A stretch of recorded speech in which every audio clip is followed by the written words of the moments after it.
अस्सलाम वालेकुम व्यूवर्स, कैसे हैं आप। उम्मीद है कि सब खैरियत से होंगे।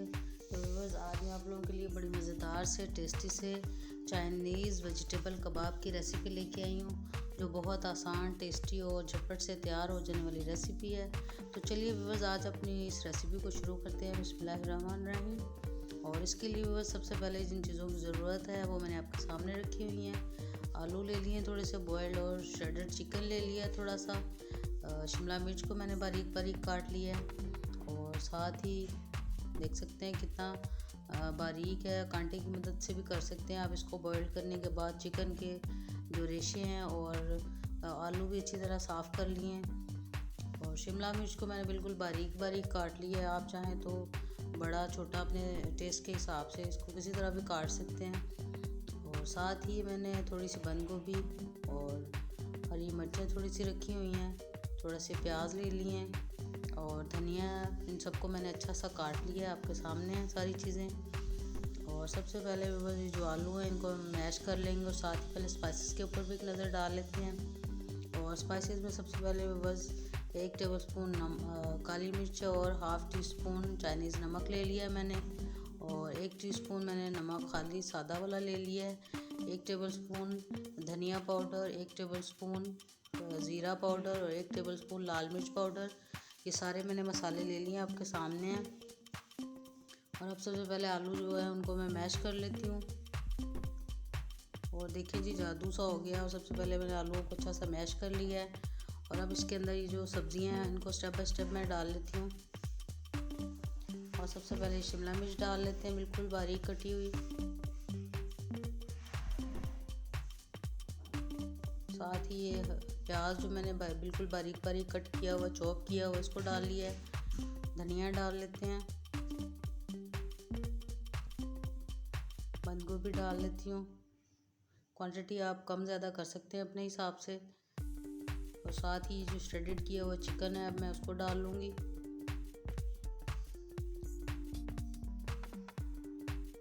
और साथ ही व्यूअर्स, आपसे मेरी रिक्वेस्ट है कि अगर आप मेरे चैनल पर नए हैं तो ज़रूर मेरे चैनल को सब्सक्राइब कीजिएगा। और अब स्पाइसेस डाल लेते हैं, थोड़ा सा फैला लिया है मैंने इनको।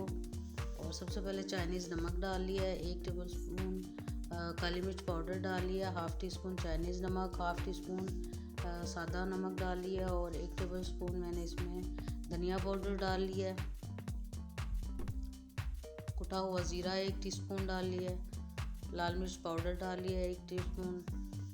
कम ज़्यादा आप अपने टेस्ट के हिसाब से कर सकते हैं।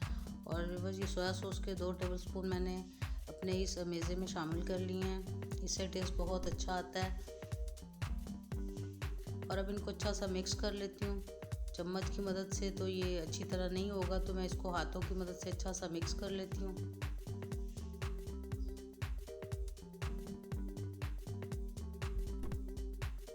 और इसको अच्छा सा मिक्स करेंगे ताकि अच्छी सी बाइंडिंग हो सके इसकी। और ये देख सकते हैं कि अच्छा सा मैंने इसको मिक्स कर लिया है। और अब इसकी अच्छी सी हम शेप दे लेते हैं अपने कबाब बनाने के लिए, चाइनीज़ कबाब तैयार करने के लिए। और ये आप देख सकते हैं कि इसकी मैंने एक अच्छा सा जो है हटके ज़रा इसके स्टाइल की मैंने बना लिया है एक कबाब।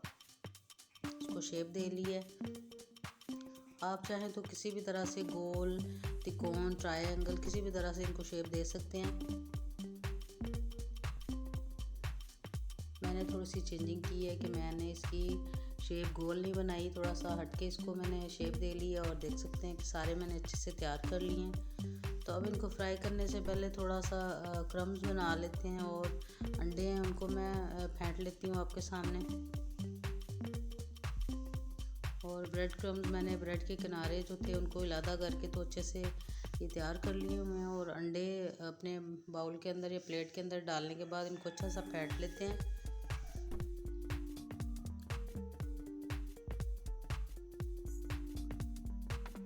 और तमाम जी जो मैंने अभी चाइनीज़ कबाब आपके सामने तैयार किए हैं, इनको पहले हम अंडे में डिप करेंगे फेंटने के बाद। और फिर हम ब्रेड क्रम्स लगा के अच्छा सा तैयार करके इसको फ्रिज में भी रख सकते हैं। और अगर आप इनको उसी टाइम फ्राई करना चाहते हैं तो आप उसी टाइम फ्राई भी कर सकते हैं। लेकिन अगर आप इनको थोड़ी देर बाद बनाना चाहते हैं तो आप इसको फ्रिज में रखिएगा, फ्रीज़र में बिल्कुल मत रखिएगा ब्रेड क्रम्स लगाने के बाद। और बिल्कुल आलू फिर ख़राब से हो जाते हैं। इनको फ्रीज़र में बिल्कुल नहीं रखना चाहिए। इनको फ्रिज में हम रख के थोड़ी देर 4-5 घंटे के लिए, तो फिर हम इनको बना सकते हैं, पका सकते हैं। ज़्यादा देर के लिए हम इनको फ्रीज़ नहीं कर सकते। तो ये देख सकते हैं आपने कितनी अच्छी सी शेप आई है इसकी। और इनको अच्छी सी मैं कोटिंग कर लूँगी ब्रेड क्रम्स की, और सारे इसी तरह मैं तैयार कर लेती हूँ।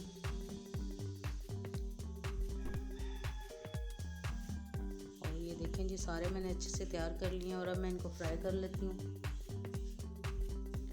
और फ्राई करने के लिए बस अपने पैन के अंदर मैंने ऑयल डाल लिया है। इनको बिल्कुल डीप फ्राई नहीं करना, थोड़ा सा कम ऑयल में करना है, इसलिए मैंने बहुत ज़्यादा ऑयल नहीं डाला और थोड़ा कम डाला है ऑयल। और हल्की सी आंच दरमियानी सी रखनी है, बिल्कुल तेज़ आंच पे बिल्कुल नहीं बनाएंगे, क्योंकि ब्रेड क्रम्स जल्दी से रेड हो जाते हैं और अंदर भी सब्ज़ियां सारी जल्दी जल्दी पक जाने वाली हैं। इसलिए हल्की आंच पे बनाएंगे तो सारी इंशाल्लाह अंदर से भी बिल्कुल पक जाएंगी, कच्ची नहीं रहेंगी। तो बड़े आराम से मैंने सारे इसके अंदर डाल लिए फ्राई पैन के अंदर, और बड़ी एहतियात के साथ थोड़ा सा पकने के बाद इनको उल्टा सीधा कर लेंगे थोड़ा सा। अभी तो थोड़े कच्चे हैं, तकरीबन 2-3 मिनट के बाद मैं इनको टर्न आउट कर लूँगी।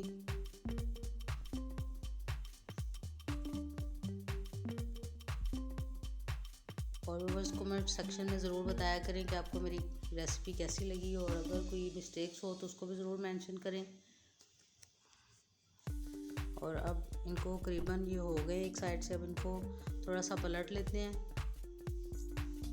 और बड़ी एहतियात से पलटने का काम है, क्योंकि घी उछल के हाथों पे भी आ सकता है, और नीचे से एहतियात के साथ आपने इसको पलटना है, वरना ये कबाब टूट भी सकते हैं। क्योंकि इनकी शेप थोड़ी सी हमने चेंज बनाई है गोल, तो फटाफट से हो जाते हैं, लेकिन इनको थोड़ी सी एहतियात की ज़रूरत है। लेकिन इतने भी ये कमज़ोर नहीं है कि आप फटाफट से टूट जाएँ, लेकिन फिर भी थोड़ी सी एहतियात के साथ हम इसको उलट लेंगे। और कितना अच्छा कलर आया आप देख सकते हैं।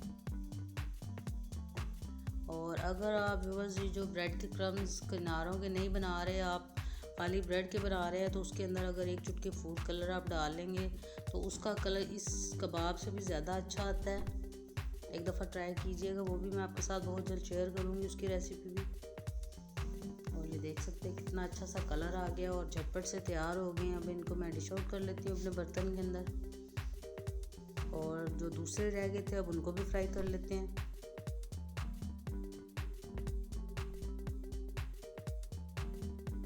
और अब दूसरे भी बड़ी एहतियात के साथ मैं डाल लेती हूँ 1 बाय 1। और वो जब डालते हैं तो बिल्कुल जितना आप नीचे हाथ करके घी या ऑयल में डालेंगे तो बिल्कुल हाथ के ऊपर उछल के नहीं आएगा घी। और अगर आप दूर से ही इसको डाल देंगे अपने ऑयल के अंदर तो फिर हाथ जल सकता है, थोड़ी एहतियात कर लीजिएगा आप भी।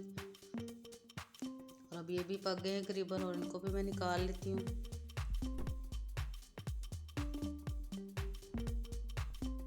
कलर आप अपने टेस्ट के हिसाब से कम ज़्यादा भी दे सकते हैं इनको। अगर आप थोड़ा सा ब्लैकिश करना चाहते हैं तो वो भी कर सकते हैं, लेकिन इस तरह ज़्यादा टेस्ट अच्छा रहता है। और बिल्कुल ये अंदर से पक गए हैं, और अब मैंने इनको डिश आउट कर दिया है। और देख सकते हैं कितनी अच्छी लुक आई है, और टेस्ट उससे भी ज़्यादा अच्छा है। तो वो ज़रूर ट्राई कीजिएगा मेरी इस रेसिपी को। और अगर मेरी रेसिपी आपको पसंद आए तो मेरे चैनल को सब्सक्राइब कीजिएगा, वीडियो को शेयर कीजिएगा अपने दोस्तों के साथ, अहबाब के साथ। तो व्यूअर्स फिर मिलेंगे नई रेसिपी के साथ, तब तक के लिए अल्लाह हाफिज़।